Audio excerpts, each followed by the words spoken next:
Merci de nous rejoindre et bienvenue dans Coup de pouce pour la planète. C'est parti pour une nouvelle édition du magazine qui donne la parole aux acteurs du développement durable. Comme d'habitude, on démarre avec le coup de presse. Il va être question de recyclage et de dessous. Mais Sandrine Gomez a d'abord retenu un projet scientifique pour lutter contre les pénuries alimentaires. Et si l'arbre était l'avenir de l'homme, capable d'assurer la sécurité alimentaire de la planète? C'est le pari de chercheurs américains. Leur idée, recréer à partir de cellulose la chair du bois, de l'amidon présent notamment dans la pomme de terre. Pour eux, 100 milliards de tonnes de cellulose produiraient 2 fois plus que la récolte annuelle de céréales dans le monde. Ils ont fleuri partout en Europe. Problème, en 2020, la filière des panneaux solaires devrait engendrer 18 000 tonnes de déchets à traiter. Un marché à prendre, certains constructeurs japonais seraient même déjà capables de recycler 100% du panneau usagé. Au Mozambique, pour se sentir femme, certaines ne se contentent plus de porter des soutiens-gorge. Elles les vendent aussi. Pour aider les femmes victimes de trafic sexuel, une association américaine leur envoie des sous-vêtements d'occasion. Une aubaine, sur le marché de la fripe, vendre 2 soutifs chaque jour rapporterait l'équivalent du salaire moyen.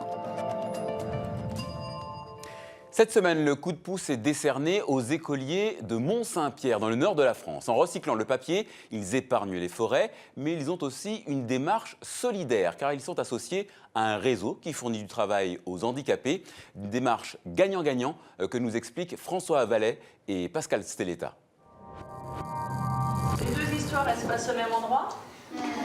Oui. Ça se passe où ? Dans cette école de Picardie, les enfants ont ce qu'ils appellent une poubelle magique. Une boîte en carton réservée uniquement au papier. Mais en jetant son brouillon, Gwendoline n'imagine sans doute pas la portée de son geste. La poubelle arrive ici, dans un centre de travail pour personnes handicapées. L'atelier appartient au réseau Recyclage Éco-Citoyen, une association qui organise des collectes dans toute la France pour revendre le papier. Pour cette usine, partenaire de l'opération, c'est une matière première rentable. 1 tonne de vieux papier permet de fabriquer 900 kg de papier recyclé. Débarrassées des encres, cols et vernis par le lavage, les fibres de cellulose sont récupérées pour reconstituer une pâte. La pâte à papier, une fois recyclée, arrive dans ce bâtiment dans lequel on trouve un presse-pâte qui va nous permettre d'essorer la pâte. Cette fabrication est plus économe en eau, en énergie et permet d'éviter la coupe de centaines d'arbres. Grâce au papier que vous avez trié dans votre poubelle, ils ont fabriqué des nouveaux cahiers qui sont là. Mieux qu'une distribution de bons points, les élèves de la classe reçoivent le fruit de leurs efforts, des cahiers 100% recyclés. Distribués gratuitement, une opération efficace pour sensibiliser les générations futures au développement durable. Après les bons points, le carton rouge. Et cette semaine, il est attribué au Kosovo. C'est à Obilić, près de Pristina, la capitale kosovare, qu'on peut trouver cette immense décharge à ciel ouvert, tout près de la centrale thermique. Centrale plus décharge, cocktail explosif pour la santé. Les cas de cancer, de bronchite, de décès prématurés se multiplient depuis des décennies.